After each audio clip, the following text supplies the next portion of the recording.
Hello, enjoy your viewing. I'll never forget the day my son called. I didn't know it then, but that moment would mark the start of something that would change everything. Something would shift in the air. Mom! His voice was lower than usual, almost like he was hiding something. We need to talk. His tone wasn't the usual cheer I was used to, and for a second my heart skipped. My son, Derek, had always been a bit distracted, running after his dreams, his career, his family. But when he said those words, "We need to talk," a feeling crept into my chest. Something wasn't right.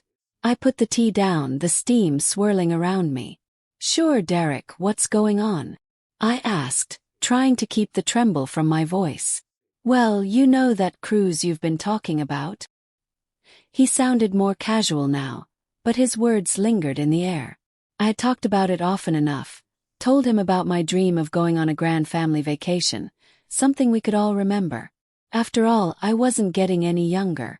I had saved up for years, pinching pennies and sacrifices, all for this one trip. "I've been thinking about it," Derek continued almost too smoothly, "and I think it'd be a great idea if we all went. You know, for your birthday, Mom. Just the family. You've always dreamed about it." I could hear the familiar excitement in his voice. Maybe this was it. Finally, a dream fulfilled. "And well, we can put it on your credit card," he said after a slight pause. "The points, you know. It'll be cheaper for us all if we do it this way, and then we can pay you back slowly after I get the bonus at the end of the year. No big deal." The words "pay you back" hung in the air like a promise. And I believed him. I had no reason not to. Derek was my son after all. He wasn't perfect, but he was family. The kind of family that wouldn't forget their mother. But the unease stirred within me. Something about the way he said it felt off. I hesitated. The money I'd saved up was supposed to be for this trip. Was I being too paranoid? Or was this truly a family gesture? I gathered my thoughts and smiled, though I felt a strange weight in my chest. "Well, all right, Derek. But I want you to make sure we get the best deal. It's been a dream of mine for so long." There was a pause, a beat of silence. "Absolutely, Mom. Don't worry, we'll take care of everything. I'll get the dates sorted out and let you know. It'll be wonderful." And so, it began. I handed over my card, believing in him, believing in us. I thought this was my chance to finally create a memory. A last grand adventure with my son, his wife, and the children I adored. I imagined sunrises over the ocean, laughter around the dinner table, the warm breeze from the Caribbean. It was everything I had wanted for so long. But then, as the days passed, the conversations with Derek grew shorter. Plans were delayed, and then postponed. The excitement that had once danced in his voice was now replaced by evasive answers, each one more distant than the last. And then, finally, the truth began to peek through, like cracks in a facade. One evening, I overheard a conversation. Derek's voice was tight. I couldn't hear all the words, but I caught enough. "We can't take her with us." Elena's voice was clipped. "She'll slow us down. The ship's too big, the excursion's too much for her." I sat there frozen. That was it, wasn't it? The moment I had dreaded. The cruel reality. They had no intention of letting me go on this trip with them. They had used me, my trust, my savings, my dream, to fund their vacation. They hadn't been planning a family trip at all. They were planning their trip. Without me. And I had paid for it. I, Cora Sterling, had paid for my own exclusion. Tears pricked my eyes, but I wasn't going to let them see it. No, this wasn't how it was going to end. I wasn't going to sit quietly, waiting for them to decide what was best for me, like some forgotten relic. I still had something they didn't know. I had a plan. That morning I could feel it, something was wrong. At first, it was just a feeling, like when the scent of rain drifts through the air before you even see the clouds. I sat at my kitchen table, flipping through old photos, each one a snapshot of a time when things had been simpler, when family meant something real.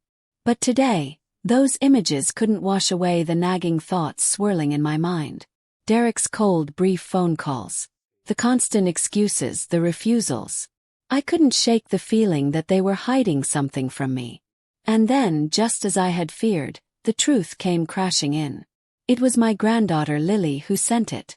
A photo, one that turned my whole world upside down. The image showed the vibrant turquoise waters of the Caribbean, the kind I had dreamt of seeing. And in the corner of the frame, there was Lily's smiling face, sun-kissed and happy. "Grandma, wish you were here. The Caribbean is so warm.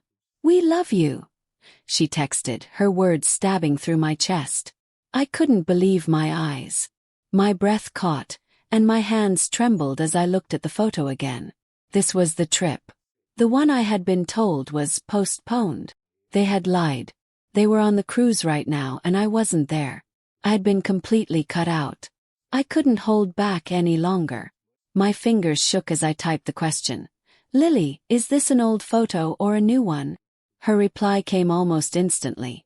"No, Grandma, it's from right now. We're on the big ship. Dad said you didn't want to travel. Hope you feel better soon. Hugs and kisses." The words hit me like a slap across the face. I felt my heart sink, the weight of the betrayal pressing down on me. They had lied. They had left me behind, using my money to fund their vacation, while I sat at home, told to believe it was too much for me. And they had done it without a single ounce of guilt. I sat there in silence for a long moment, my thoughts racing. They had used me, my generosity, my dreams, my savings, as fuel for their selfish desires. I wasn't just left out of their holiday. I had been excluded. And then the rage hit. I couldn't stay still. I couldn't just let this slide. Not again. Not this time. I stood up, the chair scraping against the floor as I moved with purpose. My hands shook, but this wasn't a moment for emotions. This was about action. I went to my desk and pulled out the paperwork. I wasn't going to wait for them to come to me with an apology or explanation. No, I was going to take control. I logged into my bank account. I knew the truth was buried in those numbers. And when I saw it, when I saw the transactions from the cruise line, my blood ran cold. There it was, the large charge for the cruise, the one I had been told was postponed. They had made the booking weeks ago using my credit card. But it wasn't just that. There were other charges, smaller ones for purchases on the ship. Designer clothes, bar tabs, spa treatments. They had been living it up on my dime, all while telling me they were too busy or concerned about me to take me along. The betrayal was too much. I wasn't going to stand by and let them get away with it. I was no longer the frail, elderly woman they thought they could push around. I wasn't going to be their fool. With a steady hand, I picked up the phone. I dialed the number on the back of my credit card, my voice calm, colder than I had ever sounded before. "Hello, I need to freeze my account and cancel my card," I said, my voice strong. The bank representative was polite, but I could hear the hesitation in her voice. "Sorry, may I ask why you'd like to cancel your card?" "Because my family has used it without my permission. They've stolen my money and it needs to stop," I said, my words firm, without a trace of regret. I heard the representative's surprised silence on the other end, but I didn't flinch. Few moments later, my account was frozen. Just like that. The power was back in my hands. I wasn't just some old lady anymore. I wasn't a burden. I was a strategist, and I had just taken the first step in making them face the consequences of their actions. The control I had long given up, the trust one had extended, was mine once again. They thought they could take everything from me, my money, my family, my dreams. But now they would see that I had something they didn't: patience. I wasn't angry anymore. No, anger would have been too quick. I had learned over the years how to use quiet strength, how to wait. They had made a mistake, and they would pay for it. Now it was time to watch them squirm. A few days had passed since I froze my card, and although my mind was still processing everything that had happened, one thing became clear. I couldn't just sit back and wait. They had underestimated me, thinking I was just a frail old woman, too disconnected from the world to realize what they were doing. They thought I wouldn't notice how my hard-earned money was being turned into their luxury, how they were squandering it on their own pleasures, while I sat quietly at home, accepting whatever they decided was best for me. But they were wrong. I wasn't just going to sit in my corner and accept this. No, I was going to act. I made my move slowly, deliberately, without haste. I wasn't going to give them the chance to lie their way out of this one. The anger that had been bubbling inside me since I learned the truth had settled into something far more dangerous. Resolve. I opened my laptop, connected to the internet, and pulled up the cruise line's website, the very company that had been the backdrop to their extravagant charade. For days, I had told myself that I wouldn't be able to go through with it, that I didn't have the courage to follow through. But now I knew it was time. They would see that I wasn't just some old woman who could be brushed aside. The site opened with its glossy pictures of sun-drenched decks and endless sparkling waters, a reminder of everything I had been promised but never received. I scrolled through the pages and then, there it was, clear as day. Booking confirmation. Date. Charges. Everything was right there in front of me. Every spa treatment, every jewelry purchase, every excursion, paid for with my money. My hands shook as I read the list of purchases they had made on my credit card, the extravagant things they bought for themselves while leaving me behind. The designer clothes, the dinners at fancy restaurants, the beach excursions, the casino trips. They were spending my money like it was theirs. They were living a life of luxury, all thanks to my trust. The humiliation was sharp, but I wasn't crying anymore. This time I wasn't going to let them get away with it. There would be no more waiting around for apologies that would never come. The time for emotion was over. It was time for action. I grabbed the phone book, dialed the customer service number once again, but this time I was not hesitant. I was sure, confident. I knew exactly what needed to be done. "Good afternoon, I need to report fraudulent use of my card," I said, my voice calm, firm. "May I ask why, ma'am?" "Because my family used it without my permission. They stole my money and I want it stopped now," I replied, every word heavy with intent. The representative hesitated, no doubt taken aback by my cold certainty. Moments later the account was frozen. I hung up, my hands steady, the realization of what I had just done settling in. I wasn't just a woman betrayed. I wasn't just some forgotten old soul, left behind. I was in control now. For the first time in a long while, I felt the weight lift off my shoulders. No longer would I let them use me as their ATM. No longer would I be their silent partner in their indulgence. They were stranded now, on that ship, with no way to pay for their luxury. I imagined them, blissfully unaware, sipping cocktails on deck, oblivious to the trap that was about to spring on them. The balance had shifted. I had the power now. And I would enjoy every moment of watching them face the consequences of their actions. Hours had passed since I froze their access to my money, and though my mind was still processing everything that had happened, one thing had become undeniably clear. I couldn't sit idly by and wait. They thought I was just an old, forgotten woman, someone too naive, too slow to realize how they were taking advantage of me. They assumed I wouldn't notice how my hard-earned savings were turning into their paradise. They believed I'd quietly accept my place in the background. But no more. This time they would see just how wrong they were. As I sat in my old creaky armchair, a warmth settled over me. Comforting, yes, but not the kind that spoke of forgiveness. No, this was a different kind of comfort. The kind that comes from knowing you've taken control. The kind that comes from setting a plan in motion. And in my heart there was no room for guilt. They thought they could deceive me. Now they'd find out what it meant to underestimate an old woman. It was then, in the midst of the stillness, that my phone rang. The unfamiliar number flashed on the screen, and I didn't even have to guess who it was. Derek. My hands didn't tremble. They couldn't afford to. I had been waiting for this moment, and I was ready. I took a deep breath, letting the moment linger before I answered. "Mom, we're in a really bad situation. Your card, it's been blocked. Can you help? We can't do anything." His voice was desperate, panicked. Sounds I hadn't heard from him in years. A voice I didn't even recognize. But I didn't feel the surge of sympathy I used to. This was exactly what I expected. I had been waiting for him to call, waiting for this moment when he realized the truth would come crashing down on him. I wasn't fazed by his panic. Not anymore. "Why don't you just call the bank and tell them it's a mistake?" he pleaded. His words rushed, trying to brush off the issue with a wave of convenience.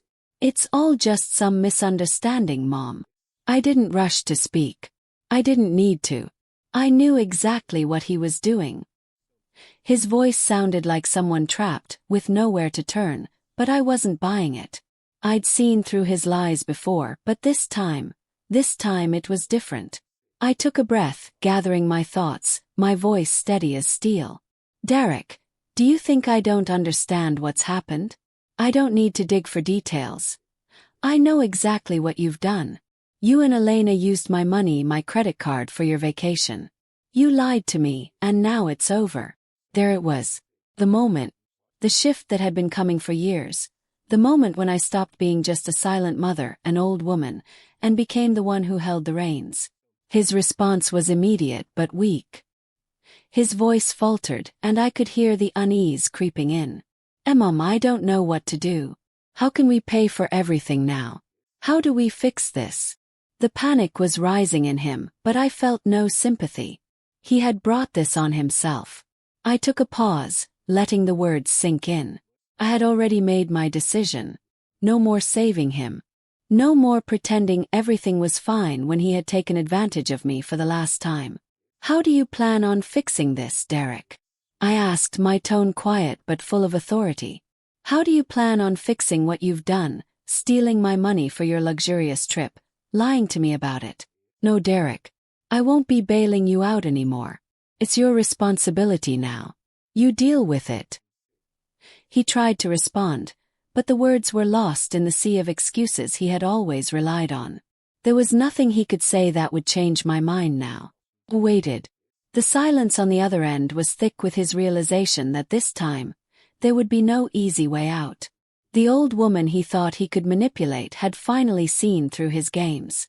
I'm sorry, Mom, his voice cracked, but it was too late for apologies. I had given him everything, my love, my trust, my resources. And now it was gone. I had nothing left to give. I hung up the phone without a second thought, the click of the receiver punctuating the finality of it all. There was no anger, no tears, no self-pity. I felt something else entirely. Something I hadn't felt in years, peace. My decision was made. It wasn't out of spite or hatred. It was because I knew I deserved better. I had spent my life putting others first, helping them, forgiving them, but this time it was different. This time, I wasn't just going to take the blows in silence. I settled back into my chair, the warmth of the room embracing me. But this time, I wasn't just an old woman sitting in a chair waiting for time to pass. I was in control. My family had left me with nothing but heartbreak, but I would leave them with something far more powerful. Consequences. Their vacation. Their perfect little escape. It was over. Now it was my turn to make them face the truth. Days passed, and I couldn't shake the feeling of satisfaction that lingered after that call. They were in a panic, scrambling to find a way out, while I sat quietly in my chair, savoring the moment when everything had finally fallen into place. I had made my move. They didn't know it yet, but I had already decided. My words had been simple, but they needed no further explanation. I had done my part, and now it was their turn to face the consequences. But I knew it wasn't over. They wouldn't just let me be. It was only a matter of time before they tried again, thinking they could break me, treating me as an old woman, someone easy to manipulate and fool. And then, just as I expected, the moment arrived when their disbelief turned into desperate helplessness. Call. The same unknown number flashed on my phone. The voices on the other end were more frantic, more panicked than before. I didn't answer right away. I let it ring for a few seconds, savoring their desperation. When I finally picked up, I could already hear the weight of their panic. Mom, you have to understand. We're in real trouble. Derek's voice was shaky, and for the first time in a long while, it was filled with a tone of genuine fear. A tone I hadn't heard in him for years. But there was no surprise in me. I had been waiting for this call. I answered with calm, my voice steady, without the slightest hint of emotion. What happened? We can't pay the bills. Your card. It's frozen. We can't even pay for food now. Derek's voice was strained. His words rushed as if he was struggling to hold back tears. Mom, please, you need to understand. It was a mistake. This is all just a misunderstanding. Please don't leave us hanging like this. I felt a strange sense of satisfaction at his words. He had no idea. This was the moment I had planned for. They thought I was too weak to take control, too naive to see through their lies. But now they were the ones trapped. They were the ones begging. And it was my turn to decide what would happen next. I let his frantic words wash over me. It was almost laughable. I kept my voice calm, steady, and as unwavering as steel. Derek, do you really think I didn't understand what happened? I don't need to figure out the details. I know exactly what you and Elena did. You used my money, my card, to fund your vacation. You lied to me, and now it's over. His voice faltered, a slight tremor in the air as he tried to find an excuse, but I wasn't going to listen anymore. No more apologies. No more lies. I could have said 1,000 things to him. I could have told him how deeply hurt I was, how I never imagined I would be used like this, but I didn't. I didn't need to say anything more. My message was clear. I didn't warn you earlier, I continued, my tone firm. I didn't yell. I didn't confront you. But now it's done. I'm not helping you anymore. You're on your own. You and Elena will deal with this. The silence on the other end was deafening. I knew what it meant. This time, Derek was facing the reality of his own actions, and there was nothing he could say that would change it. His voice, low and desperate, cracked. Mom, I don't know what to do. How can we pay for everything? How are we going to fix this? I let his words hang in the air, but I didn't answer immediately. I was done fixing things for him. Done being the safety net for his bad decisions. No, Derek, I said, my voice colder now, each word sharp. This time I won't help. You had your chance. You chose to take my money for your own pleasure. And now you'll face the consequences. This is your problem now. You want help. Figure it out yourself. His voice trailed off, shrinking with defeat. He knew, just as I did, that there was no going back now. No more excuses, no more pleading. They had pushed me to my breaking point, and now they would see what happened when you crossed a line that couldn't be uncrossed. I hung up the phone, my hands steady, my heart calm. There was no guilt, no sorrow. Only a quiet satisfaction. It was done. They had lost my trust. And with that loss, they had lost any hope of redemption. I leaned back in my chair, letting the weight of it all settle over me. They had used my trust, my money, my love, and in return they had betrayed me. But now I was free. Time had come. I sat in my old armchair, sipping tea, gazing out the window. The sun was beginning to set, casting golden light across the horizon, and in that moment, I felt the final chords of my battle echoing in the air. Everything that had been done, every move I had made, had led me to this point. Now I was simply waiting. They thought I wouldn't see their betrayal, that I wouldn't be able to uncover their lies. But here I was, holding the threads of this entire scheme in my hands, knowing it was all about to come undone. Several days had passed since I froze their access to my money. No one had called, though I knew they were scrambling to figure out how to resolve the mess they had created. At first I thought they might try to apologize, attempt to mend the rift, but nothing came. Silence. The desperate attempts to fix things behind closed doors were nothing more than faint echoes now. But they knew the truth. I had seen through them. The damage was done. But it wasn't their calls I was waiting for. It was something else. And it came unexpectedly with the ring of my phone. The number was unfamiliar, and for a moment, I wondered if it was just another one of their attempts to reach me. But when I answered, I wasn't prepared for what came next. Good afternoon, Mrs. Sterling. This is a representative from Silent Isle Cruises. We have conducted an internal investigation regarding your credit card, and it seems your funds were used without your consent. We deeply regret this situation and wish to make amends. I was stunned for a moment, my mind racing as the words sank in. I hadn't expected this kind of turn. Yet here it was, an unexpected acknowledgement of my rights, something I had never anticipated. I remained calm, steady in my chair, and listened. Following your report, we've decided to refund the full amount spent by your family on their cruise, the representative continued. Additionally, we would like to offer you a complimentary cruise as a gesture of goodwill for the distress this has caused you. My heart skipped, but I didn't let my emotions show. A smile crept up on my lips. This was the vindication I didn't even know I needed.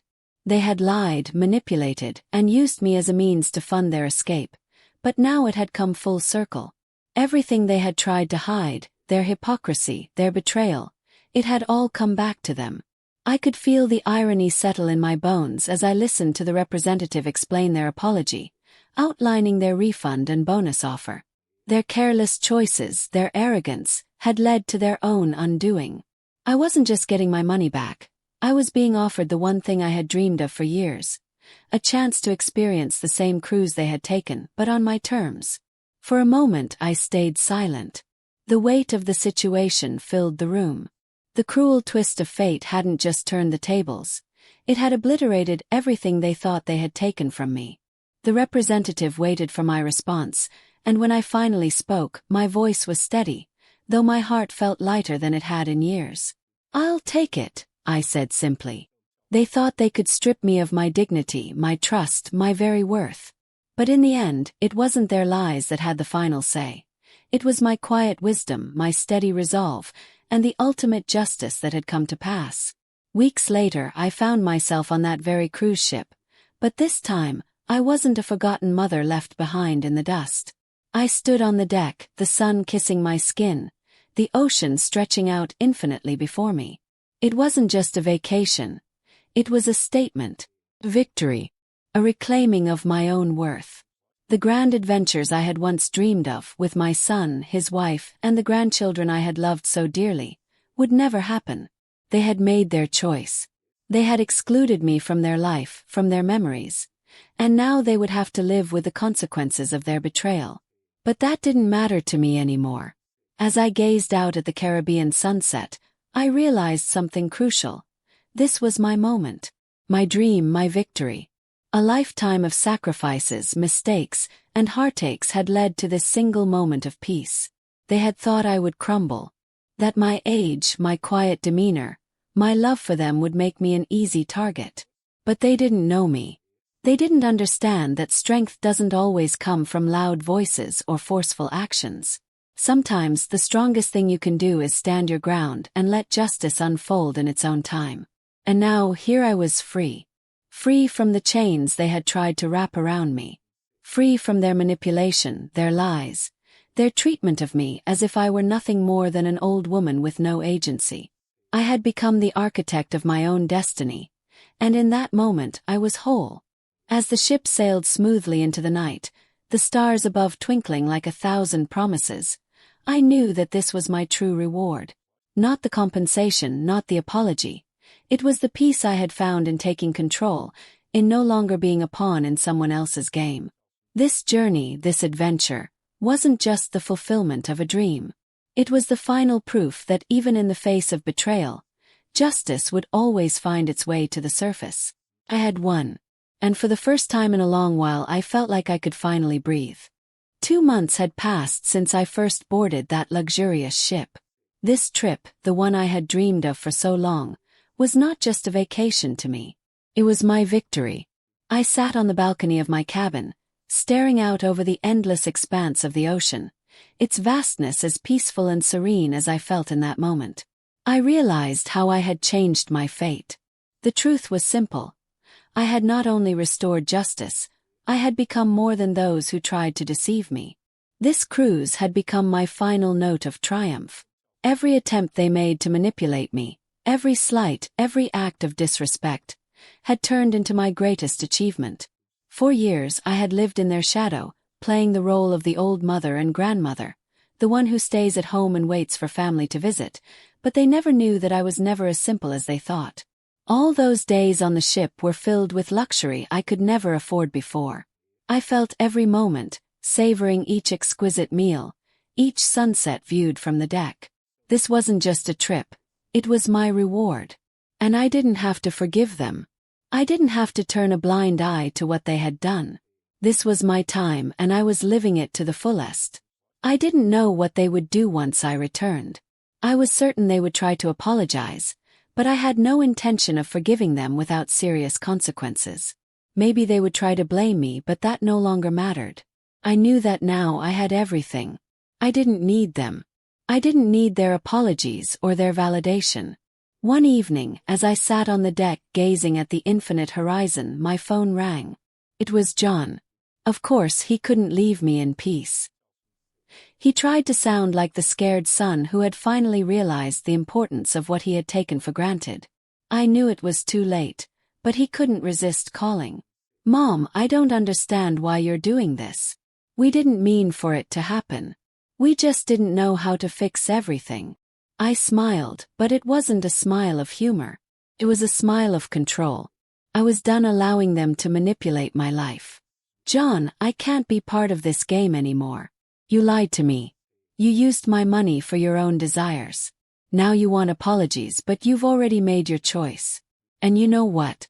I've already found what I need. This cruise, this is my gift, my victory. I don't need your forgiveness anymore. I don't rely on you anymore. You made your choice, and it brought you here." The call ended abruptly, and I felt a wave of relief wash over me. Now I didn't have to prove anything. I didn't need to justify my decisions. I was no longer the victim. There was no one left to break me. That evening, I stepped back out onto the deck, the sky growing darker as the night settled over the ocean. I knew that this was the final step, the last phase of my journey. I no longer depended on anyone's manipulation. I was stronger than all of them. As the ship neared its return to port, I felt ready for whatever awaited me back home. I didn't expect to return to the same role they had forced me into. No, I would return with a newfound strength. In the end, it wasn't just about the vacation. I had won something far more precious. I had won my life back. Thanks for watching.